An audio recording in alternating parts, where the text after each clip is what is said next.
The smoke from the fires rose above the night forest. Someone said it was all they had just gotten. The gang rested among the trucks and cars, and someone told someone not to dare take it. He told him to take what was his. Someone else laughed and said, this time it was pretty productive, and they have women, food, and guns. The gang boss, sitting on a shabby chair, sipped from a bottle and said to come over and have a drink with them when he was done with business. He asked Musing why he wasn't drinking. Musing, a guy with red hair, replied, he thought the rats they met today might start acting up at night, so maybe they should put out more guards. The boss said, he's got a point. He said he would ask a few more people to come out and look around. Calling out loudly to 3 guys, he ordered them to stop eating and go on patrol. The guy with black hair asked why they always had to do such dirty work. The guy with the yellow hat irritably told him to stop saying stupid things. The main character was looking at them through binoculars. He said there were still a lot of people on patrol. He asked if they should help with the distribution of the resources they had just gotten. Smirking, Xiaomeng took the binoculars away from his face and said, in any case,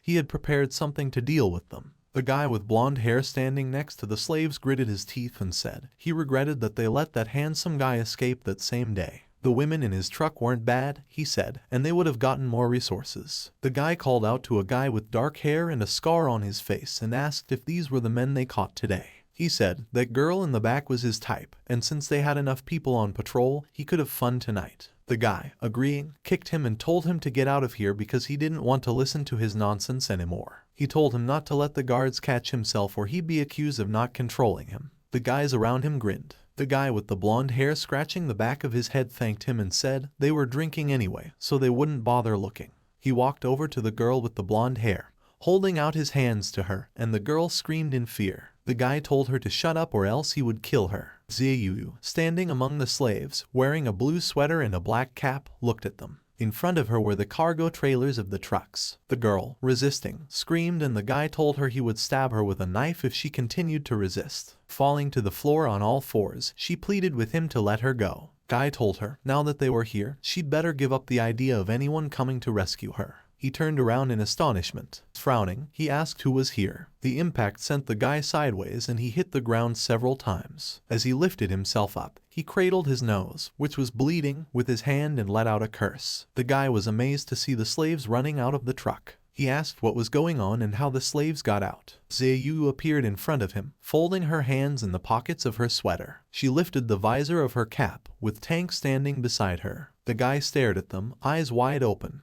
and soon a punch threw him into the air. The armed guys walked between the trucks. An explosion went off in front of them. They asked what was going on and decided to check it out. A few hours ago, under the orange evening sky, the main character's truck stood on the road. Xiaoyu asked Xiaomeng with a smile what exactly they would do, and whether they would launch a surprise attack or sneak the slaves out of there. The system informed the protagonist that Hoyan liked the surprise attack strategy, and he also liked the plan to eliminate everyone. He clicked his gun, and the system reported that Xiaoyu could also hear the thoughts of other employees. The protagonist said they don't have to kill them all, and they can keep some of them alive. Hoyan doesn't understand why. Xiaomeng asked to let him explain. He said, from what they said, there are definitely more people in their gang, and if they kill all of them, they will have a conflict again if they meet other members of their gang. They could let some of them survive, and they would send the rest of their gang members a warning. Xiaomeng wiped his blade with a cloth. Gloomily looking ahead, he said once the warning was sent, they would know how strong they were and would be scared when they heard their names. They will forever be their nightmare, he said. The staff looked at the protagonist with approval. Xiaomeng offered to discuss their backup plan. He told Ziyu that they had never seen her face, so she would infiltrate their territory. Xiaomeng told her to pretend to be a random passerby and let them catch themselves, then sneak into where they were keeping their slaves and free the werewolf and the others. He said that way, they wouldn't be able to use them as hostages to threaten them. Ziyu gave a thumbs up. The protagonist said, Hoyan and Yanjai will cover Ziyu, and Xiaoyu and him will break in directly. Xiaoyu raised her fist and told him not to worry with a determined smile. Xiaomeng asked with a smirk if they had any questions. He told everyone to get ready and their battle would begin in 15 minutes. Everyone obeyed. The protagonist called out to Hoyan, and the latter looked at him with a questioning expression. Presently, the bandits were in a hurry to kill the invaders. The guy gritted his teeth and said, it's a shame they let such beautiful women and good resources go to waste. The guy with the shotgun ordered to shoot and kill them. Ziyu noticed Hoyan flashing by her side. Huyen ran past her and ran forward with a focused face. He remembered how Xiaomeng had told him if they caught up with them, he should stop them. Blood splattered, and Huyen stood behind the bloody silhouette, holding a knife in his hand. He remembered Xiaomeng telling him to do it his way. The light ominously illuminated Huyen's focused face. The dialogue box read, "Task completed. Reward received. Employees corporate loyalty +3. Current loyalty level, 61 out of 100. New skill." The men with the guns surrounded Huyen. Commands were sounded to kill him and not let him get away. They started firing pistols and automatic rifles. There was an explosion. The smoke cleared and the guy asked in amazement where he was. Hearing a scream, the guy turned around. He saw his comrade fall into the ground. Sweat was running down his face and he could hear screams all around him. Frowning, the guy opened fire with his assault rifle and said, "They'll see if he can dodge his bullets." The shots hit a truck standing nearby. The three of them stood among the vehicles and one of them asked the other what they should do because they couldn't find him.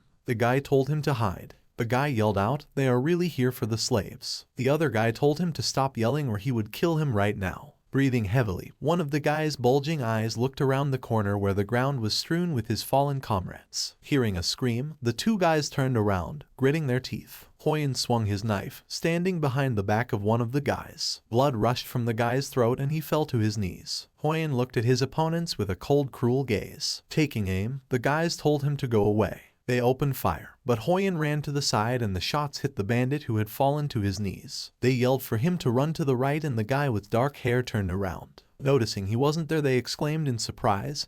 He had run off again. The guy, swearing, asked what was going on. He tensely glanced to the side and saw a guy with blue hair who had fallen to the ground, grabbing his leg, which was bleeding. Pointing with a trembling finger, the guy with blue hair shouted to him to turn around. Turning around, the guy with dark hair saw Huyen, who was swinging a knife. Huyen swung the knife, but the guy reacted in time and the blow only grazed his arm. Gritting his teeth, the lad frowned and opened fire with a shout at his rapidly fleeing opponent. One of the slaves, dressed in a tattered t-shirt, clutched his head fearfully, surrounded by gunfire. The muzzle of a gun appeared near his head. The guy with blue hair put the gun to the slave's head and asked loudly if he was here to save them. He told him to stop hiding or he would kill him. The slave, with tears on his face, fearfully called out for help. The guy announced that he would count to 3 and kill him if he didn't show up. The guys stood with their backs to each other, holding their pistols at the ready. 1. The gun in the guy's hands shook, and he counted to 2. When he counted to 3, Huyen appeared behind their backs, swinging 2 knives. The guys turned around frightened, and Huyen's face was cold-blooded. Landing, he plunged the knives into both of their backs. Splattering blood, they scattered apart. Huyen gave a satisfied smile. Skill number 2. Basic ability, spatial perception within a radius of 100 meters. With improvement, the limit of spatial perception expands to a radius of 300 meters, and the accuracy of perception doubles. A new skill is obtained, as the combination of spatial perception and Deadly Hunter provides new opportunities. Skill name, Eye of Horus. Mission Stage 2, mission accomplished. Rewards received, corporate loyalty of Huyen employee +5. Current loyalty level, 66 out of 100. On the other side of the bandit camp, among the trucks surrounded by flames, people were yelling for someone to be here. Someone asked what had just exploded. Another person ordered everyone to grab their weapons. Xiaoyu and Xiaomeng fought with the bandits. They yelled out that these were the men they had met during the day. The guy in the black vest was shakily trying to aim his gun. He started to pull the trigger. Tank squeezed his palms with one hand and the guy dropped the gun, crying out in pain. With a swipe of his paw, Tank tossed the guy aside and he fell into the bushes nearby.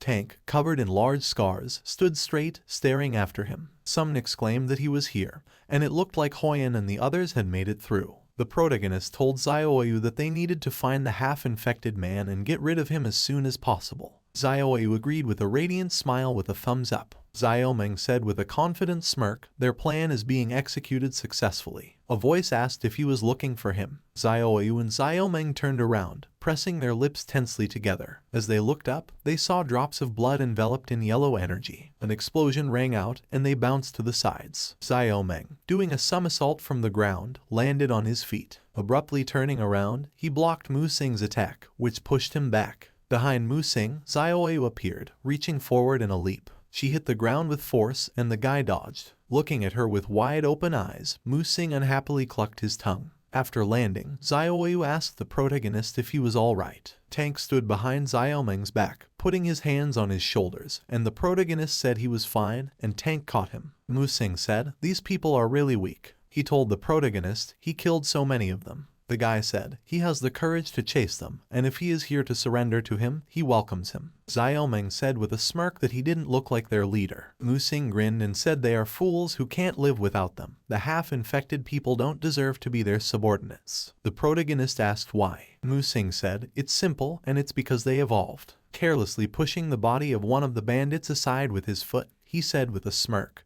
"They have evolved to the top of the food chain in this new world, and humans can only eke out their miserable existence with their help, so they don't deserve to be his subordinates." The blade of the protagonist's blade glinted, and he said that he understood, but unfortunately their ruling philosophy was in conflict. He pointed his blade at him with a smirk. Swinging his blade, Xiaomeng said, "So he refuses to surrender to him." Musing said, "That's a shame." He raised his fur-covered paw up and swung it, sending drops of his blood forward. The protagonist dodged the exploding drops of blood with quick movements. Musing exclaimed in amazement. He had dodged them all. Xiaomeng swung a blade enveloped in blue energy. The guy stared at him with wide-open eyes in tension. Xiaomeng swiftly swung his blade, forcing his opponent to step back and dodge. Gritting his teeth, Musing wondered why he was so fast. With a wave of his hand, he sent a drop of his blood forward and said, "He must have just been lucky." The explosion rumbled behind the protagonist without hurting him. Musing clenched his jaws, and Xiaomeng looked at him with a concentrated gaze. The dialogue box read, "Hoyan employee, Eye of Horus. Collaborative mode of operation. Skill activated." Musing threw himself into the attack with a shout. Several large sharp stones shrouded in blue energy stabbed into the ground around Musing. Gritting his teeth, he turned around and asked who it was. Standing on the rock was Yan Jai, beside whom 3 tied-up guys were sitting on the ground. The guy with blonde hair shouted at Musing to kill him. He asked what he was doing and told him to stop being a wimp. The guy said he was bragging about himself all the time, but he procrastinated for so long that they almost died. The enraged Musing silently looked in their direction. Xiaomeng, approaching him, asked if he had time to be distracted right now. He swung his blade, and Musing, swearing, asked how he dared to attack him stealthily. The protagonist swung his sword, and Musing jumped back. The guy with blonde hair shouted at him that he was bragging about being so strong, but it looked like he had just never met really strong people, and now he had stumped them. The guy in the pink cap asked how he even had the nerve to step over them. Xiaomeng, surrounded by green energy, swung his sword. Musing said to Xiaomeng he made him do it. He screamed, and the blast of power raised a cloud of dust around him. The protagonist said it was similar to Guan's situation at that time. Musing's face turned into a beast mouth, and he said he recognized that Xiaomeng was very strong. Turning into a werewolf, he swung his paw, and said he deserved to die at his hands. His blood spurted forward. A large explosion rang out. Xiaomeng, surrounded by red energy, jumped out of the cloud of smoke. Musing asked if that was all he was capable of. He said he fluttered like a fly, knowing that he couldn't defeat him. Several black spikes rushed towards him again, and Musing dodged. He exclaimed, "Another stealth attack is sneaky." Appearing behind his back, the main character swung his blade, clenching his jaws. Turning around, Musing struck with his fist. Xiaomeng grabbed his wrist and asked if he thought a fool like him could scare him. He asked what was wrong with being mean in front of him. The dialogue box said, "Xiaoyu employee. Unbridled God of War, skill activated." Switching skills to cooperative mode, Xiaomeng said with a serious face that he wasn't afraid of him, and he didn't care if he aroused his contempt. A dialogue box reported the activation of the Eye of Horus skill. Musing, jaw clenched fearfully, wondered why he was able to block his punch, how he was able to dodge his bloody attack. He wondered if he had seen through the pattern of his attacks. His eyes widened in fright. He wondered if he had enough strength to defeat him all this time. Musing cursed. The protagonist wondered if he had lost his rational thinking. Musing launched attacks one after another, each of which the protagonist dodged. Xiaomeng said while his partners were helping him.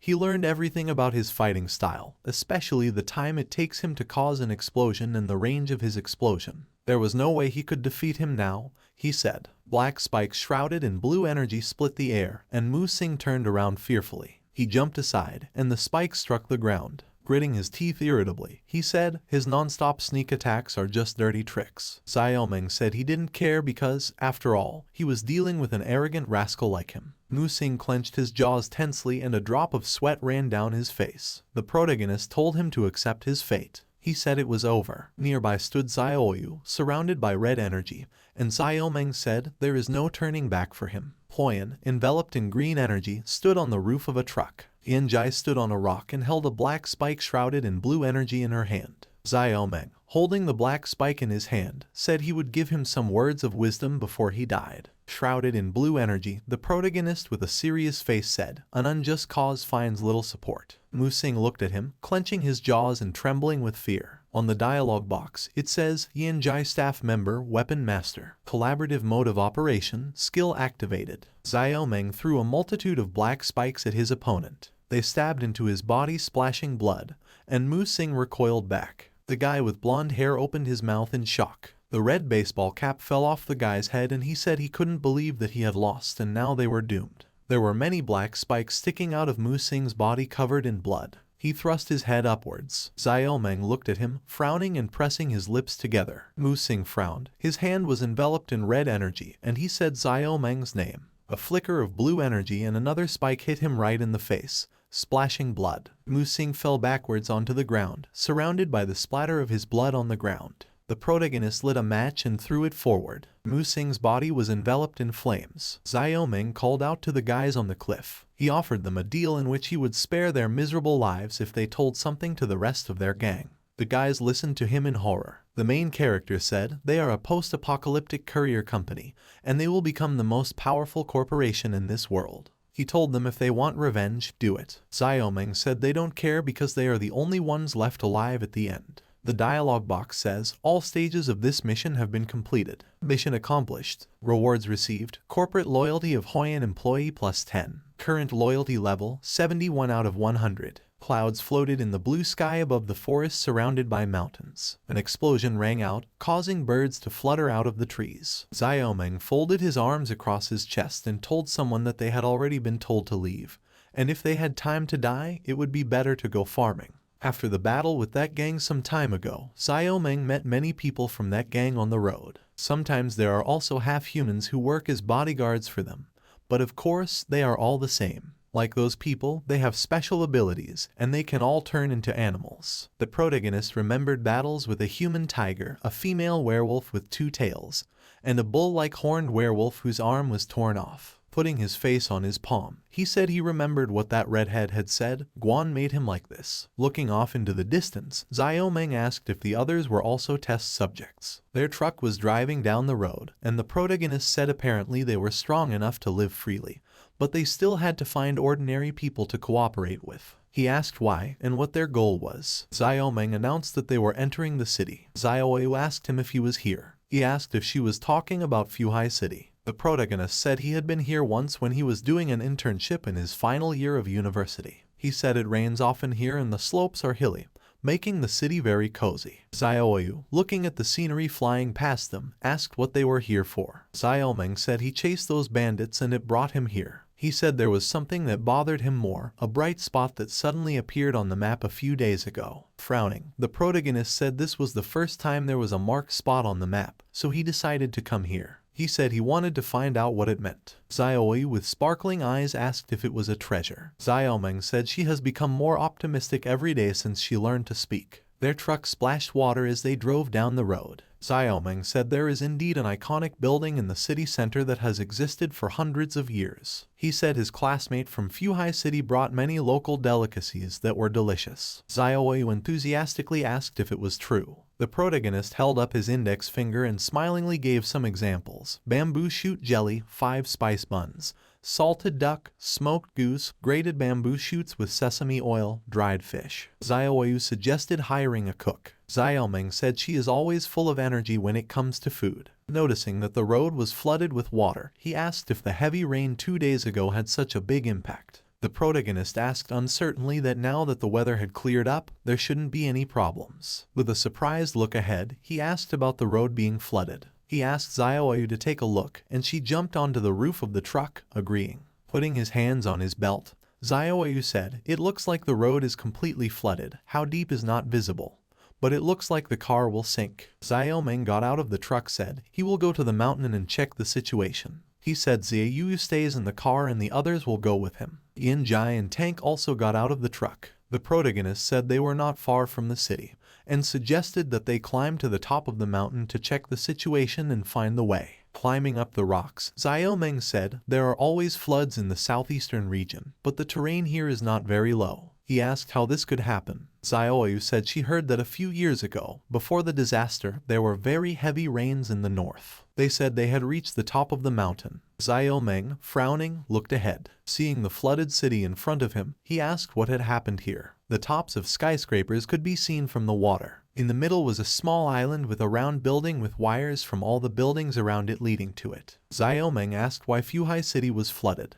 Pointing his finger forward, Xiaoyu asked what it was. He looked at the round building on the island surrounded by water. The protagonist said it's a landmark building in Fuhai. Pointing in the other direction, Xiaoyu asked what it was. A girl dressed in camouflage shorts and boots was running on the stone floor. Pushing herself off the ground, she jumped onto a thick wire. She was wearing a white sweater, had a backpack on her shoulders, and had short green hair. Xiaomeng exclaimed, "This is a great skill." Xiaoyu asked who it was. The girl jumped off the wire, grabbed onto it with a hook and slid forward. Noticing movement in the water, she asked in amazement that it had come so quickly. Something jumped out of the water. A zombie mutant with a tail and a large mouth leaped up, jaws studded with sharp teeth. The girl clucked her tongue in displeasure. She tossed the bobblehead with her face into the water. The zombie jumped after it. It fell into the water, raising a splash of water. Several creatures under the water began to approach the girl. Several of the same mutant zombies jumped out of the water. Gritting her teeth, the girl exclaimed that the bait didn't work. Several shots struck the zombie in midair. A furry paw stepped on the wire. The girl turned around sharply. Tank grabbed her arm and ran forward.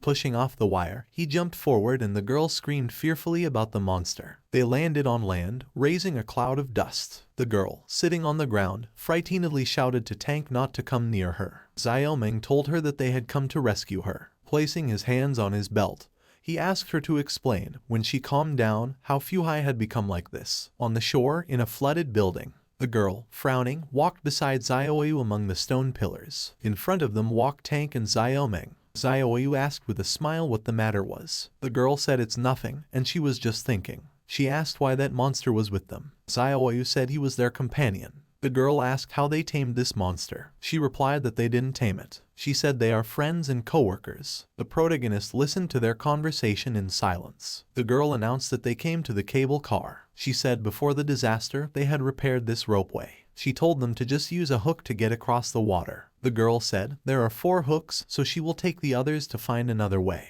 She asked who would go first. Running out in front, Xiaoyu asked to let her go first. The hook started to slide along the rope path, and she pushed herself off the ground. Xiaoyu flew over the water with a joyous scream. As she neared the ground, she let go of the hook and jumped to the ground. Turning around, she raised her thumb upwards with a triumphant smile. Xiaomeng, looking through his binoculars, said that there seemed to be no problem. He called out the next one. Ziyu and Hoyan crossed the water on the rope road. Following them, Tank did the same. The girl told the protagonist to take the hook because he was alone and she and Yan Jai would figure something out. Xiaomeng with a smile told her not to worry because he had something else in mind. After a while, he and the girl were standing on a wooden platform tied to a hook hanging from a cable car. Holding onto the ropes, the girl was trembling with fear. Xiaomeng said it would do and with their weight it wouldn't be a problem. The girl stopped him and asked what about Yan Jai. Yan Jai looked at them with her hands on her hips. Xiaomeng pushed off from the stone floor and said there was no need to worry about her. They started sliding down the cable car and their wooden platform swayed dangerously. The protagonist said, his staff is good. Yan Jai ran on the cable car from the top. The girl screamed in fear. Xiaomeng apologized and said he scared her and still did not introduce himself. He said his name was Xiaomeng and they were all his employees. The girl replied that she was rude to the man who saved her. She said her name was Pei Young. The protagonist told her rope walking skills are extraordinary. Pei Young thanked for the compliment and said she used to be the leader of the town's dance team and can still walk a certain distance on the rope. There were dead zombie bodies floating in the water below them. Xiaomeng asked her why she wanted to live in such a place and didn't think of moving. She replied, after the disaster happened, she and her father and the others hid in an underground house. She said, such a building is easy to defend and hard to attack like a fortress, so they are hardly threatened by zombies, so she stayed. Pei Young said, they used to go to look for supplies on small boats. Frowning, she said, such an isolated island is a kind of barrier, but as they have already seen for themselves, a few months ago, beasts like zombie monsters suddenly appeared, and this building became a prison. Xiaomeng looked thoughtfully into the distance. Smiling, he said, at least she survived. Smiling bitterly, Pei Young agreed. Apologizing, she said she had one more question. The protagonist looked at her questioningly. She asked if this monster that came along with them could be trusted. Xiaomeng told her, a frightening appearance doesn't necessarily mean cruelty, and a beautiful appearance can also be full of danger. He said with a smile, in fact, he is much softer and more trustworthy than humans. Pei Young looked at him in tense silence, not quite knowing what he was talking about. A few air bubbles floated to the surface of the water. After a brief lull, there was a splash of water. A mutant zombie jumped out of the water, leaping to attack the protagonist. Pei Young worriedly told him to watch out. The object hit the zombie in the chest, pushing it away. Yanjai focused her gaze on her opponent, surrounded by blue energy after her throw. Pei Young asked how she did it. She said it was amazing. The main character told her to be careful, and now is not the time to marvel. A lot of mutant zombies jumped out of the water. Xiaomeng exclaimed in amazement at the fact that there were so many of them. Pei Young shouted, this has never happened before, and it looks like the toys now won't help deal with them either. The main character told Pei Young to go first. She looked at him in astonishment. Xiaomeng jumped onto the rope, standing on it in a half-crouch. Pei Young fearfully asked what he was going to do. As he approached the dry land, she called out loudly to Xiaomeng. A blade appeared in the main character's hand, and he said, it's okay, and there's something he wants to test. A multitude of zombies rushed at him to attack, and Xiaomeng said, all monsters will fall from this sword since his name is Evil Exorcist. His blade was shrouded in orange and red energy. The protagonist gave the command to activate the collaborative mode with his collaborator, Tank. The system announced the activation of the collaboration mode skill 1 versus 10,000. Xiaomeng stood with his eyes closed, concentrating. Abruptly opening his eyes, he resolutely looked forward. The protagonist was holding onto the rope he was standing on with one hand, surrounded by bright yellow energy. It said that the cooperative mode had been activated. Pei Young was startled to see a mutant zombie jumping onto the rope and running in her direction. Letting out a loud scream, the zombie rapidly ran along the rope. Xiaomeng jumped up with force, swinging the rope with the force of his jump. Skill 1 against 10,000. Feature 1, strengthening physical abilities for a short period of time. The main character's eyes glowed brightly with yellow light, and he let out a loud scream. Feature 2, by issuing sounds, one could completely redirect the zombie's attention to the location of the sound. The zombies turned around and rushed to attack Xiaomeng.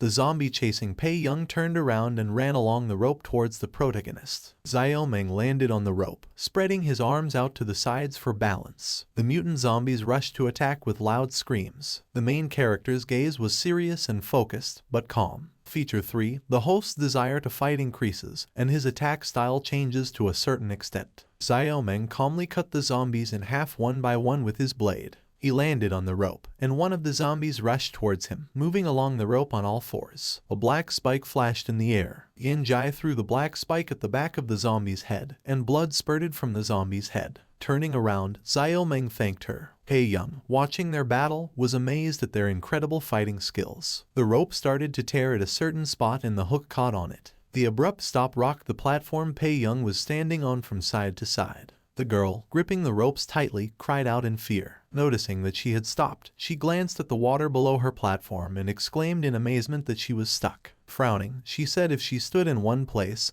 she would become a live target. A multitude of zombies underwater began to approach the girl. Jumping out of the water, the zombies rushed to attack. Clenching her jaws, Pei Young clenched her eyes fearfully. Tank, grabbing her with his hand, ran forward. One of the zombies clawed into his shoulder with its teeth, and it was bleeding. Pei Young exclaimed in surprise that it was a monster. Several enraged zombies in front of them rushed forward to attack. Tank, frowning, looked at them with a concentrated gaze, ready to fight. Swinging his scarred paw, he barked. The loud sound attracted all the zombies to him. Pei Young remembered the words that beautiful appearance could hide danger, and a terrible appearance didn't necessarily mean cruelty. The zombies sank their teeth into Tank from all sides. Hoyan took aim with his gun, and Xiaoyu told him not to shoot because he might accidentally wound them. She thought, she can't go up to them by herself because if the iron rope breaks, getting out of the water will be very difficult. Grabbing Tank by his black tank top, Pei Young yelled for him to stop because she couldn't let him bleed anymore. Calling out to Xiaomeng, she yelled for him to cut the rope.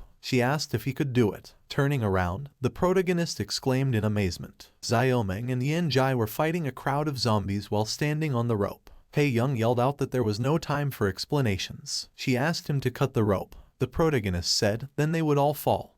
And fighting in the water is not good for them either. Looking at him with wide open eyes with a look of determination, Pei Young pressed her lips together from nervousness and asked him to believe her. With a smirk, Xiaomeng agreed. Swinging his sword, the main character cut the iron rope. They began to fall into the water mixed with the zombies. There was a splash of water. The protagonist, finding that he was not underwater, asked what it was. He and Yan Jai were standing waist deep in water, and Xiaomeng exclaimed that they were standing on the roof of a building. He said, "You can fight here." He assumed that all the zombies jumped back due to losing their balance when he cut the rope. Tank was running through the water while holding Pei Young's hand. All of them were gradually approached by the zombies. The zombies jumped to attack, and Xiaomeng said they could go all out now. A zombie jumped out of the water, rushing at Tank from behind. Tank turned around, and a shot ripped the zombie's head to shreds. Hoyan fired 2 guns. System hint. Hoyan thinks that shooting for cover from this distance can definitely be successful. Splashing the water, Tank jumped forward while holding Pei Young in his hand. Flying through the air, Tank held Pei Young in her hands. Smiling, she apologized to him. Tank opened his eyes in astonishment. She said she just thought he was a scary monster and she was scared when she saw him.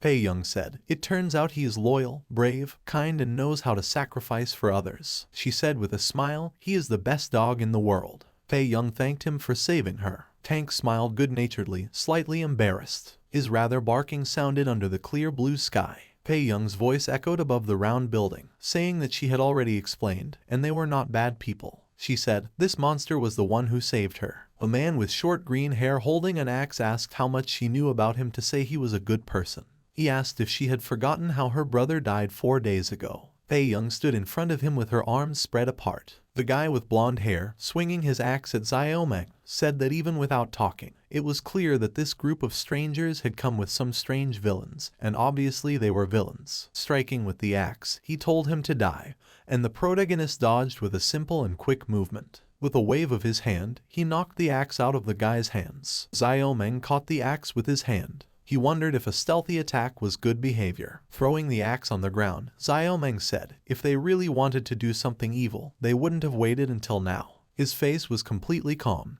and he asked if they could talk now. The man looked at him with his lips pressed together. Closing his eyes, he said to get the innocent people out of here first. After a while, the man thanked the protagonists for their help and said that his daughter was too reckless and caused them trouble. Xiaomeng said, "It's small things." He asked if the water monkey he was talking about was a zombie. He asked how exactly it appeared. Pei Young said, some of the time they had heavy rain, which they should have noticed by now. They wanted to go to the dam to see what was going on, but they ran into monsters. She said, these monsters can move around during the day and they look like crocodiles in the water. Pei Young said, they swim very fast and can even jump out of the water. They soon discovered that they can't stay out of the water for too long because they will become very painful and weak and then die. Rubbing his chin thoughtfully, Xiaomeng asked about the fact that although they were difficult to handle in the water, they would die if they got out of the water for a while. He asked why he felt like something was wrong. The man said, they will die in about a minute or two, so they decided to stay here until the water goes away.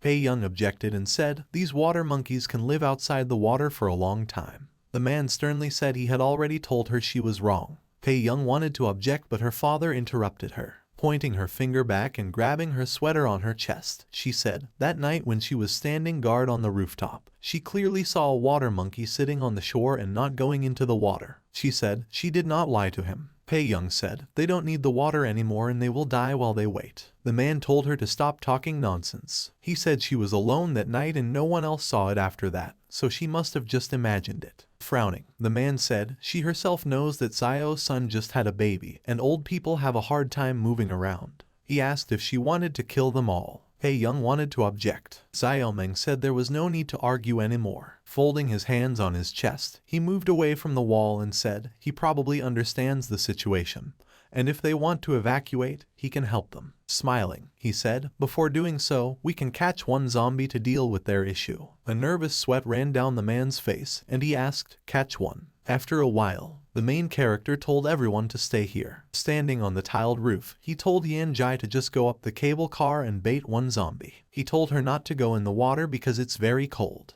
Xiaoming told her, after she finished her work, to remember to change her clothes because he had prepared clean new clothes for her. Yan-Jai walked forward and the protagonist asked what she was doing. He shouted about the cable car being in the other direction. Yan-Jai, ignoring him, jumped down. Laughing, Xiaoming said she really likes to tear forward. He announced, this is their plan B. Xiaoyu wanted to say something but changed her mind. Something rose from the water with big splashes. The protagonist asked what it was. He nervously grabbed his binoculars and looked through them. In the distance stood a man with long dark hair, wearing a long white robe, under which a tail was visible. Xiaoming looked at his face. The man's eye was bandaged with bandages and he had long red horns on his head. He looked towards the protagonist with a smirk on his face. Taking the binoculars away from his face, Xiaoming said in surprise, this is a half-infected person. Yan-Jai put her foot on the zombie caught in the net. The zombie was desperately flailing its limbs, trying unsuccessfully to get out. Xiaoyu said about half an hour had passed. Pei Young told her father that she really wasn't lying to him. The guy behind her asked what to do. Pei Young said, they can all leave the water, but they are not attacking them. Xiaoming asked to look at his phone screen and said, this is what he just took a picture of. People opened their mouths in shock after looking at the picture. Xiaoming said he didn't know if they had heard of such a thing, but it is a half-infected one. He said that mutated humans have the same power as mutated zombies, and they are used to kill innocent people indiscriminately. The protagonist said if they continue to stay here, everyone's lives will definitely be in danger. Pei Young suggested to her father to just leave this place. She said they need to move to a safer place and Xiaoming will help them. Turning around, the man looked at the people behind him. They were all looking at him with concerned faces. The man said, but to leave this building. A little boy called out to Xiaoyu, who was carrying a basket in her hands. She turned around with a smile and the boy asked if they really had a big truck. Xiaoyu said it was true, and there are more cars in town, but they are all broken. The boy said he has never left this building all year and he is very jealous of them.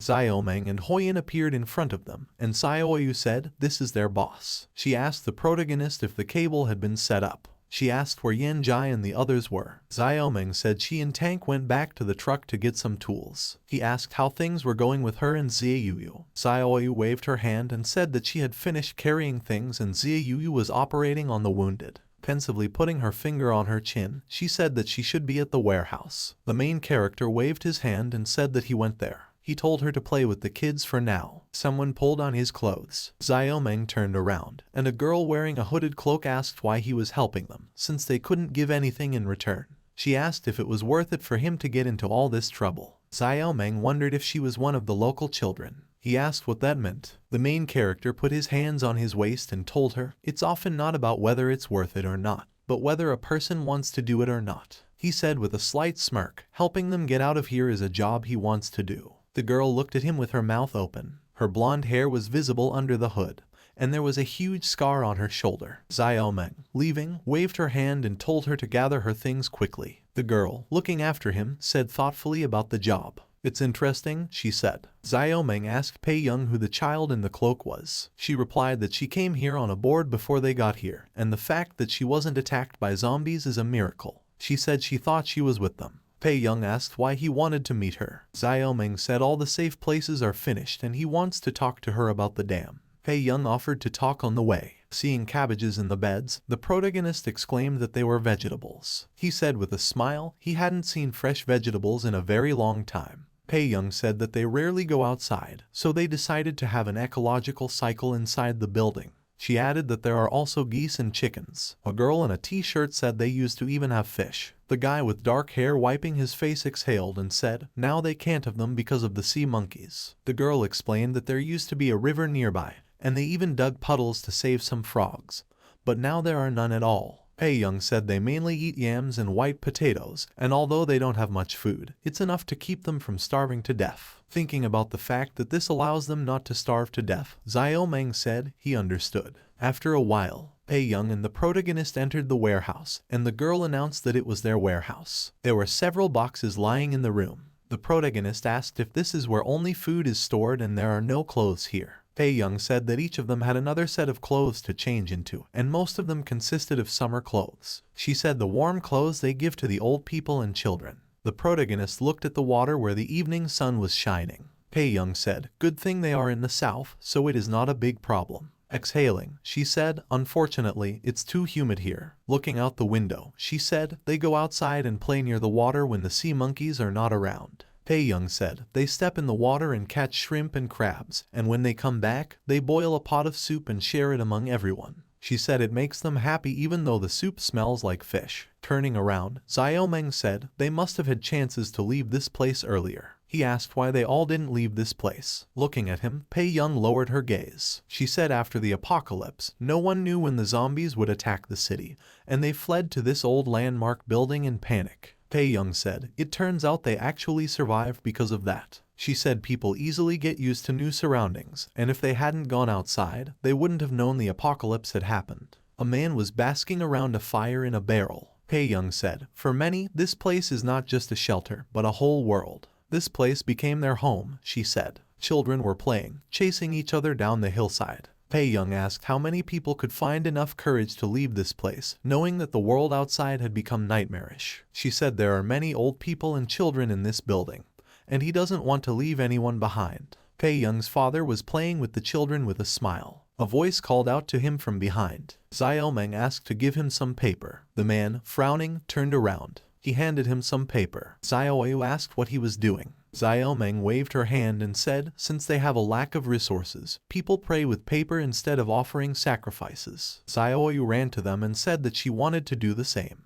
The protagonist folded the paper into the shape of a bird and said he hoped everything would go well and everyone would be safe tomorrow. Pressing his lips together, he prayed for nothing to go wrong and for the plan to be successful. Young's father stood next to the child and the woman. They hoped that they would get through this hardship. The main character threw the paper bird into the fire. They prayed for when the battle was over, they would be able to return to their home together. The sky above the building was a gray-blue hue. The main character began to explain his plan. First, they would send a group of strong young men to a safe place to make preparations, and they would send the others there later. They will all stay there for a while to avoid danger, and they can decide later whether to stay or leave the place. There will be two teams on the battlefield, the transfer team and the dam explosion team. Xiaomeng asked loudly if everyone understood. Uncle Pei asked Young if it was okay for her to go. He said he should go instead of her. Young's hair was gathered in a ponytail and she frowned and asked if he had forgotten what he had taught her. She said he taught her to put her best foot forward when she could. She said he taught her that as a national engineer.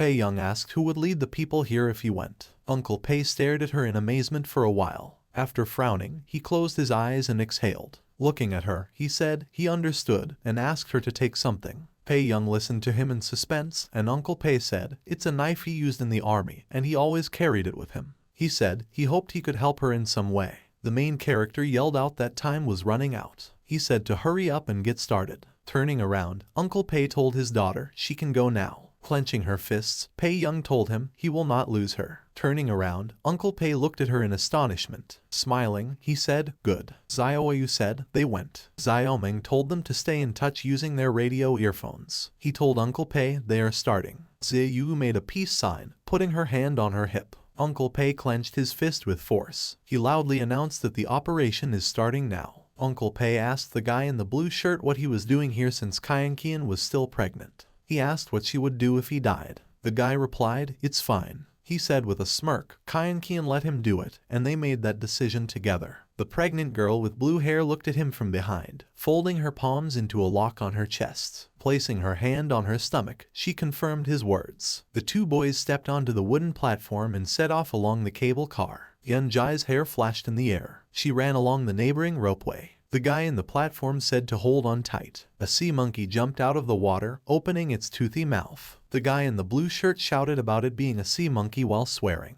A voice on the radio told him to calm down. The shot hit the sea monkey in the temple, splattering blood. The voice said, they have Yanjai. Yanjai focused forward. In her hands was a wine of blue energy after the throw. Jumping off the wooden platform, a guy exclaimed that she was incredible. The guy in the red baseball cap said, this girl is incredibly reliable. Xiaomeng, looking through the binoculars, said, it looks like they have successfully landed. He said to the next pair to take the supplies and go. The man in the jacket and the guy in the green shirt frowned nervously and obeyed. The people 2 by 2 set off down the cable car 1 by 1. Hyekian stepped off the wooden platform, and she and the guy in the blue shirt hugged each other. The protagonist told Hoyen to save bullets because their enemies hadn't shown up yet. Hoyen looked out of the window through the scope of a sniper rifle. Xiao Meng thought, at this rate, they'll be done in an hour or two. Looking at the platforms moving along the cable car, he said that he really hoped everything would go smoothly. Then, children and women stood in line in front of the wooden platform hanging on the cable car. Uncle Pei was helping them. The sky was covered with clouds and rain poured down on the ground.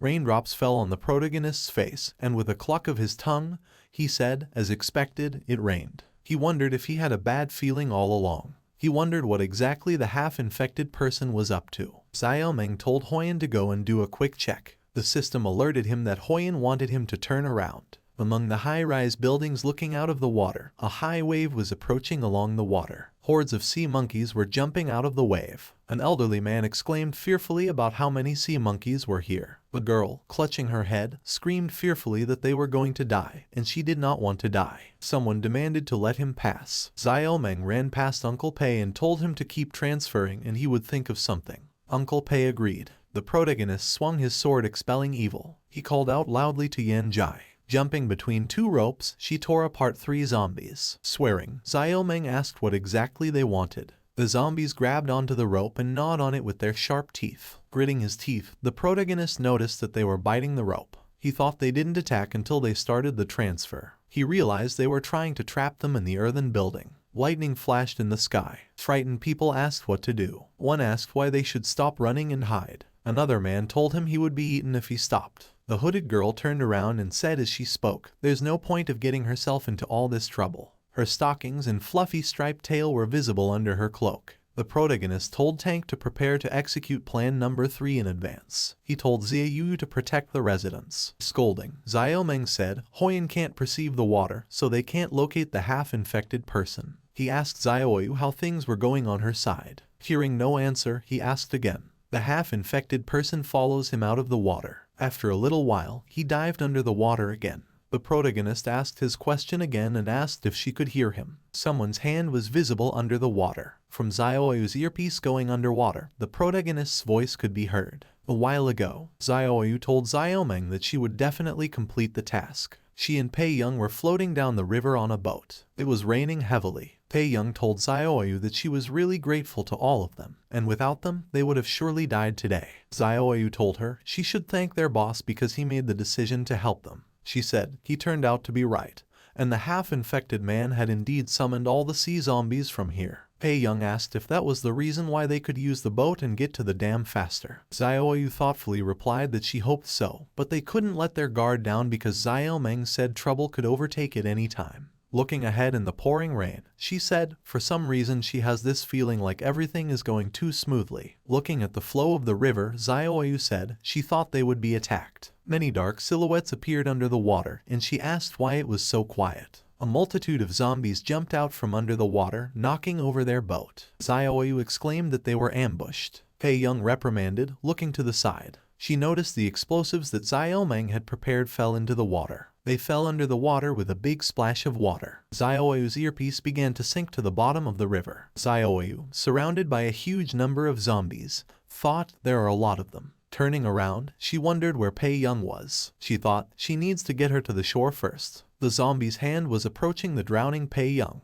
The zombie grabbed her leg, pulling her backwards. There were hordes of zombies below, so many that nothing could be seen besides them. Xiaoyu turned around, opening her eyes wide. She moved towards Pei Young with inhuman speed, hitting the zombie with her fist. Grabbing her wrist, Xiaoyu began to swim towards the surface. The army of zombies swam after them. Xiaoyu thought, if this continues, she won't be able to protect Pei Young, let alone complete the task. Looking at Pei Young, who was holding an explosive in her hand, she thought about what she should do. Gritting her teeth, she frowned, trying to think of how she could get out of this situation. Pei Young, holding the explosive tightly in her hand, desperately held the air inside her. Xiaoyu had an epiphany. Taking the explosives from Pei Young's hands, she floated down. Pei Young turned around in astonishment. The bomb in Xiaoyu's hand started beeping. She swam towards the zombie with the bomb in her hand. Her hand was enveloped by yellow energy. Surrounded by yellow energy, she approached the zombie. Xiaoyu used the everlasting skill. The bomb in her hand began to explode. A huge splash of water rose above the water from the explosion. Xiaoyu jumped out of the water, holding Pei Young in her arms. They both collapsed on the sand on the shore. Pei Young pulled herself up and started coughing up water. With a concerned face, she asked Xiaoyu if she was okay. Rising to her feet, Xiaoyu shook off her shredded clothes and said, "She's fine."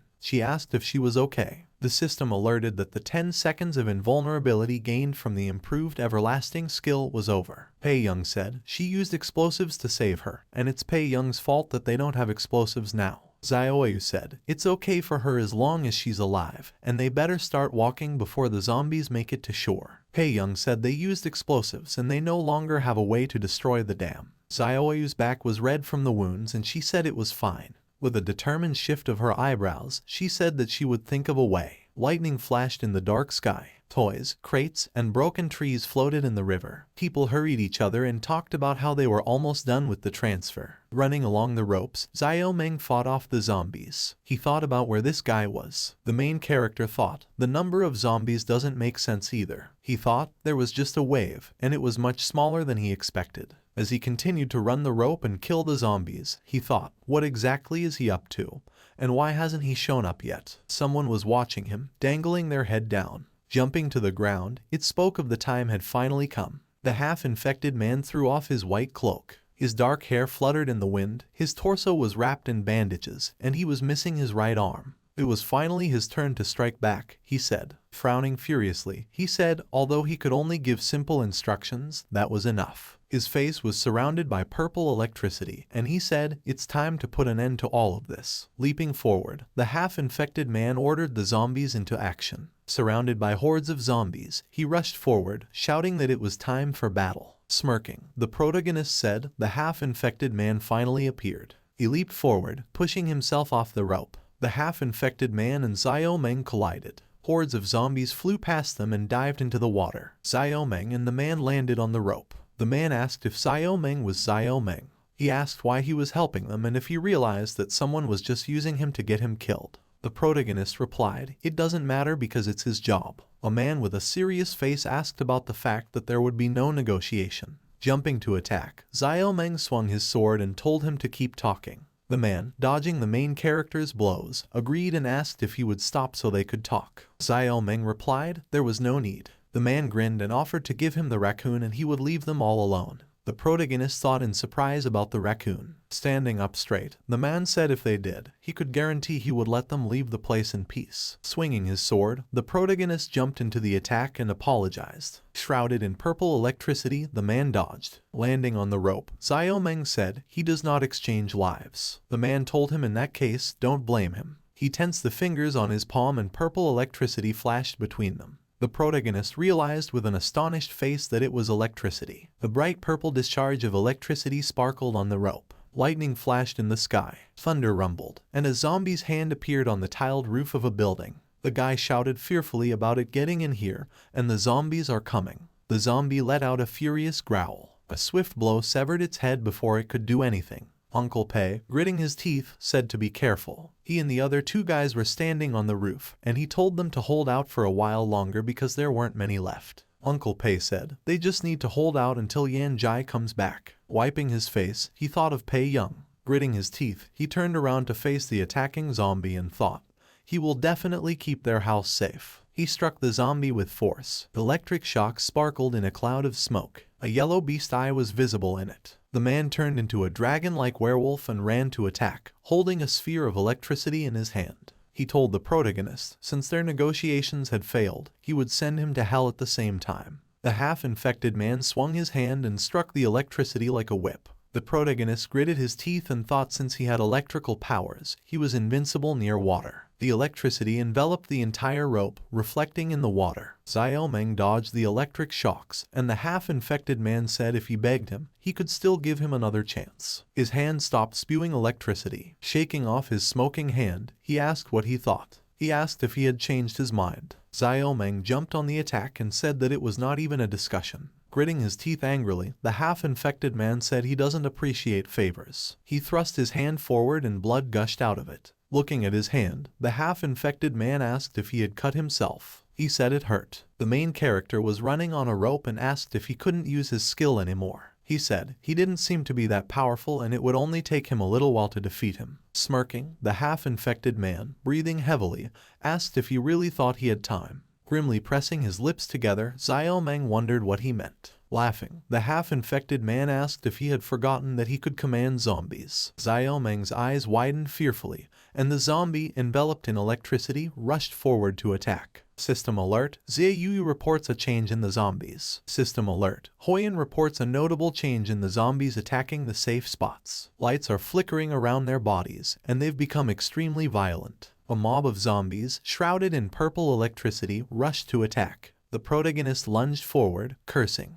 The half-infected man swung his paw, shrouded in electricity. It told him not to even think about going there. Numerous discharges of electricity were approaching Xiaomeng. Gritting his teeth, he turned around. The zombies were climbing into the place where the ordinary citizens were. A half-infected man with an evil grin said, since their negotiations had failed, they had better get ready to be bitten to death. Huge waves pounded the high-rise buildings sticking out of the water. Lightning flashed in the sky. Xiaomeng clenched his jaws. Leaping forward, he shouted that he would fulfill his wish and get rid of him first. A discharge of electricity sparkled in the air. Xiaoyu stood in front of the dam. Yanjai ran across the roof of the building amidst the lightning bolts. Xiaomeng told her to protect the survivors and he would definitely get rid of the half-infected man.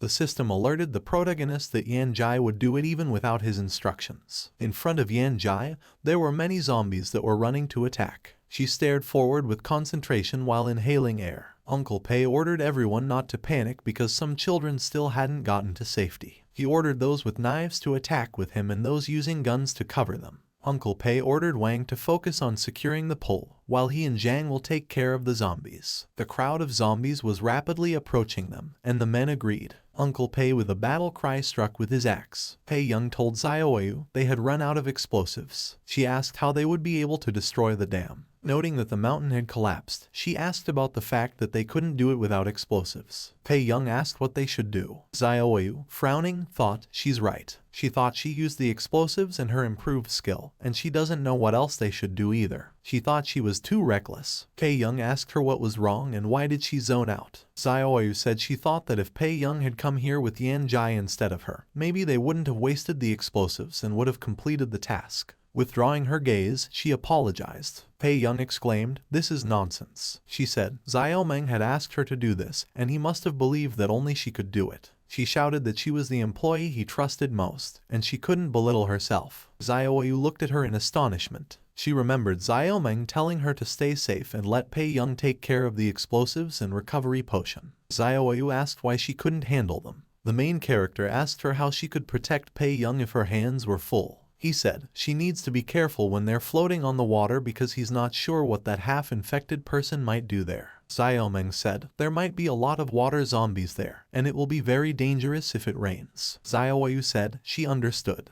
The main character said to Xiaoyu, this is her first solo assignment after her promotion, so he wants to remind her of one thing. He said with a smile she can always find a breakthrough, so she should just go ahead and do it. Xiaoyu's eyes sparkled and she pressed her lips together. She said she understood. Running forward, Xiaoyu told Pei Young to follow her. Pei Young exclaimed in surprise, and Xiaoyu hurried her along. They tied the rope to Xiaoyu's waist. Xiaoyu raised her fists, ready to perform the task. Pei Young tied the other end of the rope to a tree. She asked why she tied herself. Xiaoyu replied with a smile, so that it wouldn't be carried away by the water current. Pei Young worriedly asked if she was going to blow up the dam. She asked how it was possible and how someone could do it. Xiaoyu asked if she wanted to save her family and friends. Pei Young said she wanted to, but it was like throwing straws at the wind. Xiaoyu clenched her fists and said she is much stronger than humans. Turning around, she asked her with a confident smile, asking her to trust her. Pei Young remained silent, looking at her worriedly. Xiaoyu jumped into the water and Pei Young shouted for her to wait. Once underwater, Xiaoyu, shrouded in red energy, swung her fist. She used heavy impact, and a dense energy enveloped her fists. With her eyes wide open, she swung her fist. Xiaoyu began to deliver quick strikes on the rock. Holding air in her mouth, she thought, if she was right, with the high water pressure and the many pieces of rocks underwater, the dike would definitely weaken a lot, and there should be one or two places where she could break through it.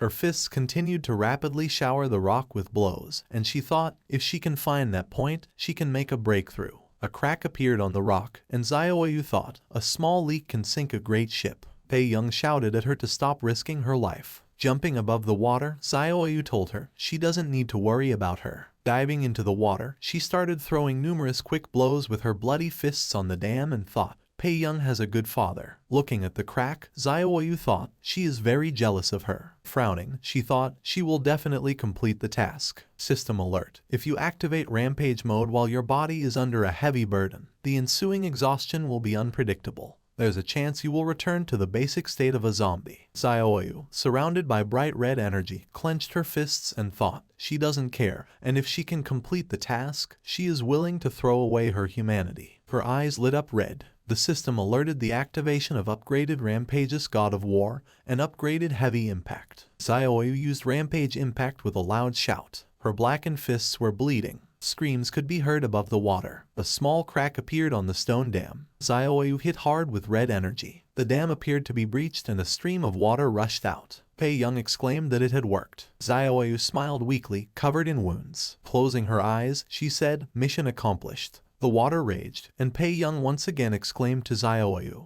The dialogue box said, Mission Stage 2. Task completed. Mission completed. Lightning flashed in the dark sky. After hitting the zombie with the axe, Uncle Pei thought he had to hand in there, and for his daughter he had to keep their home safe. Turning to the side, he exclaimed that it was very fast. The zombie made a sound, opening its mouth. Screaming, he noticed that his axe was stuck. The zombie jumped at him to attack, and Uncle Pei reached behind his back to pull out his knife. Squeezing his hand but finding no knife, he frightenedly opened his mouth in realization. Lightning flashed and thunder rumbled. At the same time, Yan Jai was dealing with countless water zombies. The rush of saving people made her anxious. She turned around tensely. Maybe it was a soldier's instinct. Maybe it was because she'd lost too much. Just like that time. Once again, Yan Jai made a decision. The fuse of the bundle of firecrackers burst into flames. Holding it in her hand, Yan Jai jumped into the water. The crackle of the firecrackers attracted the attention of the zombies around, and they jumped after her. A bolt of lightning lit up Yan Jai's concentrated face. She fell into the water with a splash. Xiaomeng ordered Huyan and Ziyu to protect the people in safe spots, and no matter what happens to him,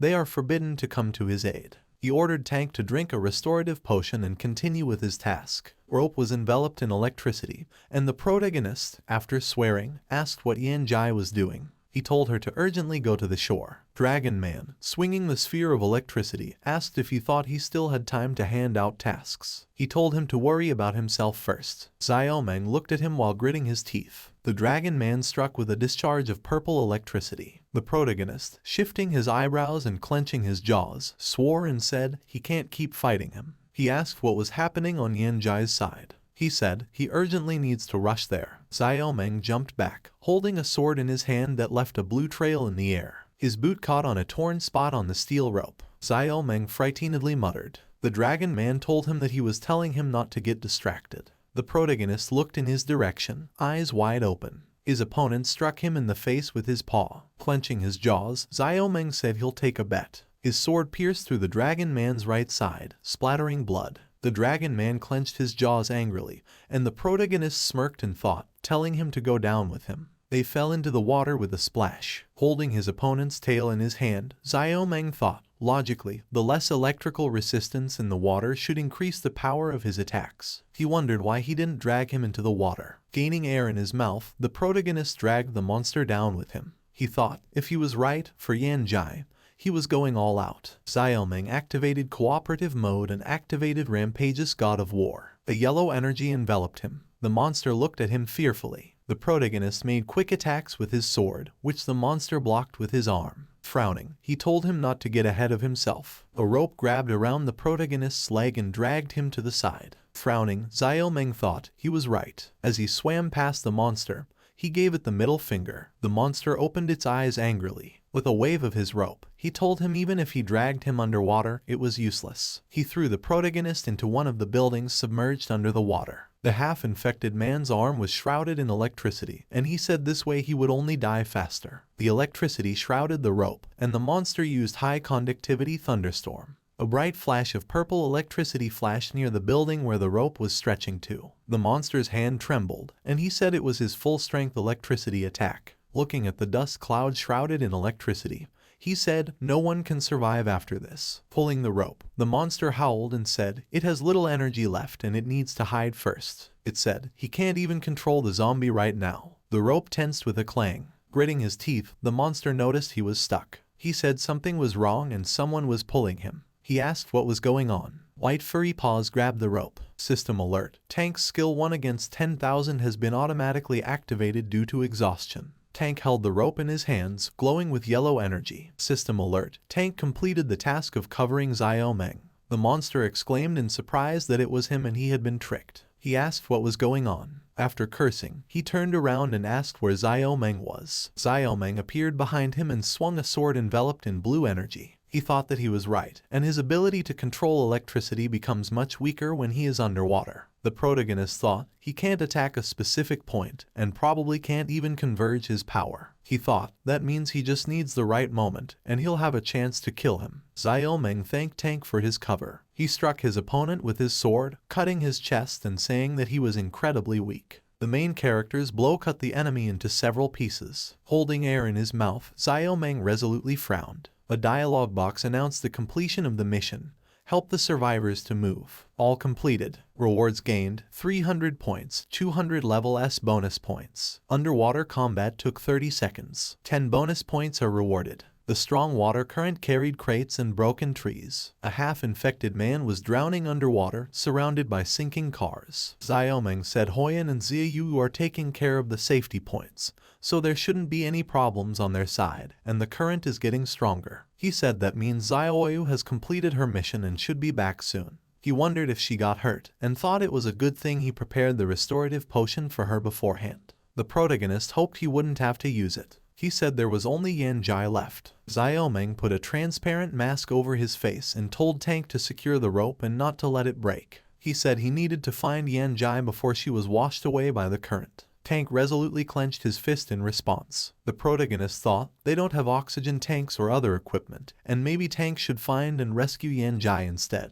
He decided to go himself because he's in better condition than everyone else, and the system shows Yanjai is somewhere nearby. He didn't feel like he would need to spend much time underwater. Xiaomeng jumped into the water, bound by a rope. Once underwater, he was enveloped by yellow energy. The protagonist said, according to the map, Yanjai is somewhere around here, but the direction of the water flow is constantly changing. He thought he would be able to last about 5 minutes in Tank's cooperative mode, so he should hurry up. Xiaomeng thought that he wished he was a zombie right now. He saw a tree trunk rapidly approaching him. Grabbing the rope, he climbed a little higher and the tree sailed past him. Turning around, Xiaomeng thought this was very close, and because the current was constantly changing, the situation became very complicated. Several zombies appeared in front of him and rushed at him to attack. The protagonist tensely opened his eyes. Ignoring him, the zombies sailed past. Xiaomeng wondered in amazement why they weren't attacking him. He saw a piece of the body of a half-infected man being chased by zombies. The protagonist swam onward, frowning, and thought he doesn't have time to think about this. He glanced forward, noticing something. In front of him was Yanjai, who was being chased by several zombies. She was holding onto her arm, which was bleeding. Xiaomeng thought he has found her. Yanjai grabbed one of the zombies by the neck, and the others rushed at her to attack. The protagonist in his mind told the zombies not to even think about touching his staff. He quickly swam towards Yanjai. The zombie approached Yanjai, trying to grab her with his hands. Xiaomeng reached forward with his hand. He thought, she is constantly putting herself at risk and making him worry about her. Yanjai turned around. Hordes of zombies were swimming towards her. Xiaomeng, shrouded in yellow energy, swam towards her from the other side and thought about how he would definitely deduct part of her paycheck after they made it to shore. They held out their hands to each other. The protagonist shifted his eyebrows tensely. The debris from the building suddenly slammed into Xiaomeng, shattering his mask. He flew off to the side, blood pouring out of his face. He looked weakly towards Yanjai, who was reaching out her hand towards him. It was hard for him to move his body, and his vision was gradually getting cloudy and dark. He was losing consciousness. Hearing a voice, he woke up. he saw the face of Xiaoyu, who was calling out to him with tears on her face. Her tears were dripping on his face. They were floating down the river in a boat. Xiaoyu had already used the employee restorative potion Xiaomeng prepared to restore her tissues. It was the last restorative potion he had at the time. Raising her hand, Xiaoyu shouted that she had found their boss. She said to pull them up quickly. Their boat was tied to the stone pillar of the building. Xiaoyu said Xiaomeng is injured and probably losing blood. She told Xiaoyu to come over here. The protagonist asked her where Yanjai was. Xiaoyu yelled, "They haven't found her, but Tank thinks she's not far away." She thought, he must have come here after looking up the location of the workers in the system. She thought, her system clearance is too low to see anything. Pei Young said she understood and ordered Zhang and Liu to go to the east side and find Yanjai because she must be there. She asked Uncle Liu to go upstairs and ask Xiaoyu to come down because Xiaomeng might need surgery. She told Tiger and Liang to hurry and pull the boat up with her. Uncle Pei looked at her, leaning his back on the stone pillar. His arm was bandaged. The hooded girl stood at the edge of the building. She remembered asking the main character why he was helping them, and he said it was his job. She said he was a liar. The girl jumped off the stone building and dove under the water. The hood fell off her head, revealing her pink hair and the round animal ears on her head. She thought he was clearly more like a cliched hero. Holding the air behind her cheeks, the girl thought, he made him remember the lyrics. She floated calmly among the vast number of water zombies, trying to remember the lyrics. The girl grabbed Yanjai's hand. She swam upwards with her, and the hordes of zombies, apart from which there was absolutely nothing visible underwater, parted in front of her. She remembered the lyrics. In this glowing cosmos, our hands can't quite reach. We depend only on our resounding love. Because at the end of the path we've traveled, we'll find the light. The girl turned around. When she saw the torso and head of the half-infected man floating in the water, she exclaimed that she knew he was still alive. The girl said, it makes sense, after all. He was able to get away from her, so he couldn't have died at the hands of Xiaomeng. The man grinned and said she wasn't the one who chopped off his body this time, so his body could still regrow. The man coughed. The girl asked if Xiaomeng was strong. The man said, she is acting pretty straightforward. Grinning, he said he won't beat around the bush then. He said, he is very strong, and one day he will get rid of them all sooner or later. The girl, calling him Zhuoya, asked if that was the case. She said something to him. Zhuoya opened his eyes and opened his mouth in shock. The girl said goodbye to him. Zhuoya, calling her Zhu, fearfully asked if this was always her plan. Hands cupped around his face, and he repeated her name thoughtfully. Pei Young asked if they had found her. The guys answered no and said she wasn't on the east side either. Swearing, she said to give her diving equipment. Gritting her teeth, she asked how she would face Xiaomeng if Yanjai died. The guy called out to her and told her to look. Zhu put the hood back on her head. Yanjai was sitting on the floor beside her. Xiaoyu exclaimed that Yanjai was saved. Yanjai looked at him with very tired eyes. The protagonist's head was rewrapped with bandages, and he spoke Yanjai's name in a weak voice. His eyes were equally tired. He slowly closed his eyes and said, he's glad she survived.